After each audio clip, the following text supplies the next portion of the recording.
Mateus capítulo 20, versículo de 1 a 16. Naquele tempo disse Jesus aos seus discípulos esta parábola: O reino dos céus é como a história do patrão que saiu de madrugada para contratar trabalhadores para sua vinha. Combinou com os trabalhadores uma moeda de prata por dia e os mandou para a vinha. Às 9 horas da manhã, o patrão saiu de novo, viu os outros que mandou para a vinha. Às 9 horas da manhã, o patrão saiu de novo, viu os que estavam na praça desocupados e lhes disse: Ide também vós para a minha vinha, e eu vos pagarei o que for justo. E eles foram. O patrão saiu de novo ao meio-dia e às 3 horas da tarde e fez a mesma coisa.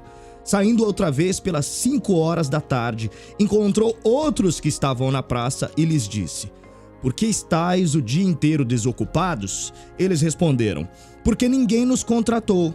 O patrão lhes disse: Ide vós também para a minha vinha. Quando chegou a tarde, o patrão disse ao administrador: Chama os trabalhadores e paga-lhes uma diária a todos, começando pelos últimos até os primeiros. Vieram os que tinham sido contratados às 5 da tarde e cada um recebeu uma moeda de prata. Em seguida, vieram os que foram contratados primeiro e pensavam que iam receber mais, porém cada um deles recebeu uma moeda de prata. Ao receberem o pagamento, começaram a resmungar contra o patrão. Estes últimos trabalharam 1 hora só. E tu igualastes a nós, que suportamos o cansaço e o calor o dia inteiro? Então o patrão disse a um deles: Amigo, eu não fui injusto contigo. Não combinamos uma moeda de prata? Toma o que é teu e volta para casa. Eu quero dar a este que foi o que quero, com aquilo que é contratado por último, o mesmo que eu te dei. Por acaso não tenho direito de fazer o que eu quero com aquilo que me pertence? Ou estás com inveja porque estou sendo bom? Assim os últimos serão os primeiros e os primeiros serão os últimos. Palavra da salvação. Glória a vós, Senhor. Essa é uma reflexão que fala, é uma parábola, né? Saiu da boca de Jesus, mais uma que saiu, né? Contada por Jesus Cristo, que conta muito a história de quem serve a Cristo. Pense no patrão como se fosse Deus. Pense nos trabalhadores como se fôssemos nós mesmos. Deus chama cada um de nós para a obra dele. E a moral da história é que não existe quem trabalha mais ou quem trabalha menos. A recompensa será dada de igual maneira para todos que resolverem, decidirem trabalhar para a obra dele. Independente do tempo que você está na obra. Talvez você ainda não está. Talvez você chegue para trabalhar na obra do Senhor e aí é parte de conversão, parte de você ir à tua igreja, parte de você servir na tua igreja. Mesmo que você ainda não pertença a este momento, se você resolver fazer isso agora, a tua recompensa será de igual. Aqui nós vemos o cenário de pessoas que também já estão na obra há muito tempo e se incomodaram porque os outros chegaram e receberam a mesma recompensa. E a pergunta que fica é: existe algo a mais do que o reino dos céus? Existe algo a mais valioso do que ter a morada eterna? Hoje, Jesus Cristo vem dizer que, independente do seu grau de importância naquilo que você serve, independente do tempo que você está, se você está entregue de todo o coração, a tua recompensa será maravilhosa. A tua recompensa é o reino dos céus. O patrão, o nosso Deus, saiu e sai até hoje, chamando as pessoas para que elas vão e sirvam a Ele. Talvez hoje este patrão passe por você. Talvez hoje esse patrão te chame. Venha, você está fazendo o que agora? Você está ocioso? Então ele te chama e você vai servir. E vai chegar um momento em que a tua recompensa será a mesma do que aquele irmão, daquela irmã que estão há muito tempo lá, que estão há muito tempo servindo. Porque a maior atitude que nós temos neste momento é concordar com esse chamado de Deus. A recompensa é a mesma. Não existe grau de importância para quem serve. Não existe grau de importância para quem tomou atitude antes ou para você que de repente vai tomar atitude hoje, desde que seja de bom coração, desde que você se entregue verdadeiramente para este patrão que te chama para servir a ele. A tua recompensa será dada. E aos que acharem ruim, lembre-se dessa passagem. O nosso patrão, o nosso Deus, aquele que chamou para a obra, vai nos recompensar de maneira extraordinária, independente de quem seja, independente de qual posição tenha. A recompensa é o ápice de toda a nossa história, a morada eterna. Essa é uma reflexão que coloca em jogo não só as pessoas que já estão na obra de Deus, mas aquelas que estão por vir. Aquele convite que de repente chega a você neste momento tem uma proposta muito interessante na tua vida. Uma proposta que eu diria irrecusável. A morada eterna. Amém! Vamos para a Bíblia em Filipenses, capítulo 2, versículo 5. Seja a atitude de vocês a mesma de Cristo Jesus, que, embora sendo Deus, não considerou que ser igual a Deus era algo que deveria se apegar-se, mas esvaziou-se a si mesmo, vindo a ser servo, tornando-se semelhante aos homens. Para cumprir a missão, você precisa reconhecer esse chamado. E isso requer alguns ajustes. Quando falamos de entender o nosso papel na missão, estamos entrando e tratando de algo fundamental. Embora sendo Deus, não se apegou a isso. Ou seja, não é uma questão de cargo, de posição, de poder. Estamos falando de fazer o que precisa ser feito e da humildade para colocar-se na execução desse processo. E o segundo ponto é estar aberto às mudanças que esse processo vai provocar em sua vida.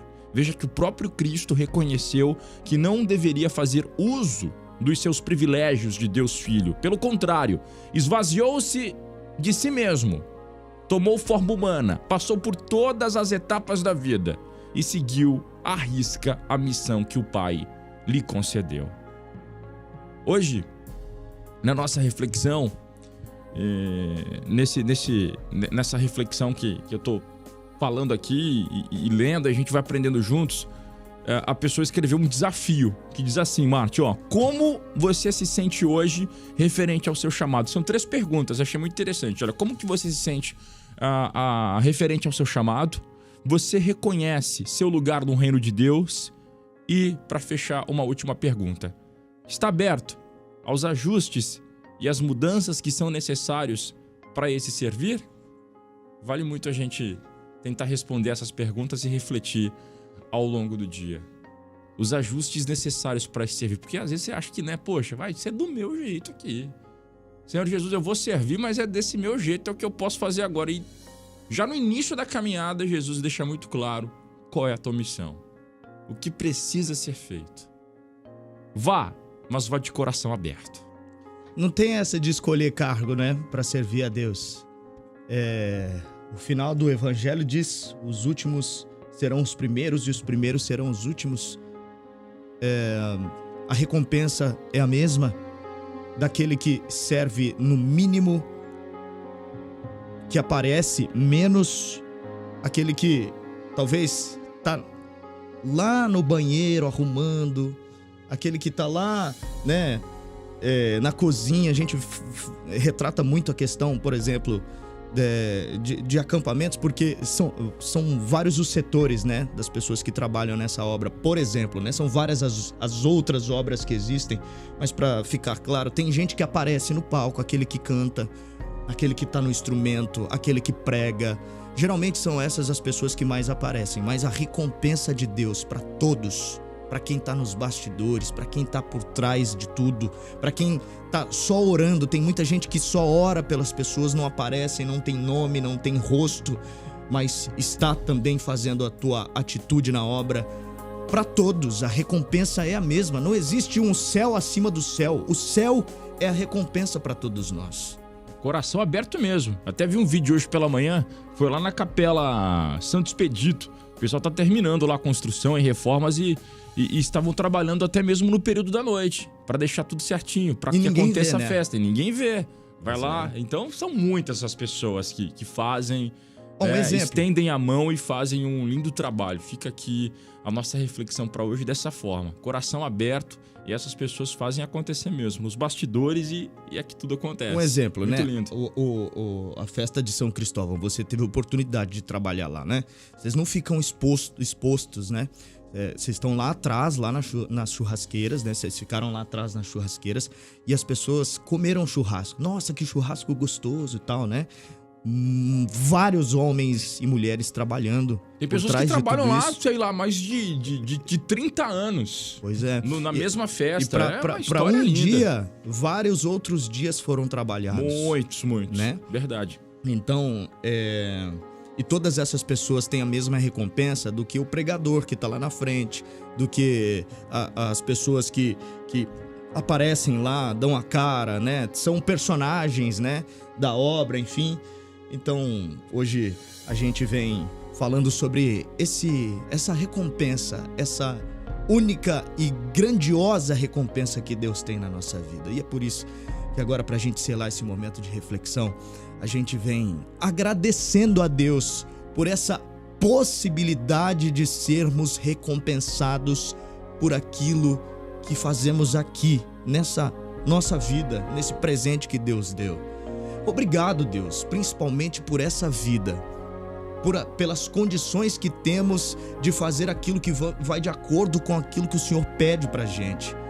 Obrigado, Deus, por fazer este papel de nos chamar para estarmos na Tua obra, de nos chamar mesmo quando estivemos dispersos nessa nossa vida. Obrigado, Senhor, por chamar a gente. Obrigado por nos resgatar. E, acima de tudo, obrigado por ser misericordioso e nos recompensar. Hoje, a gente vem, em forma de reflexão, agradecer essas recompensas.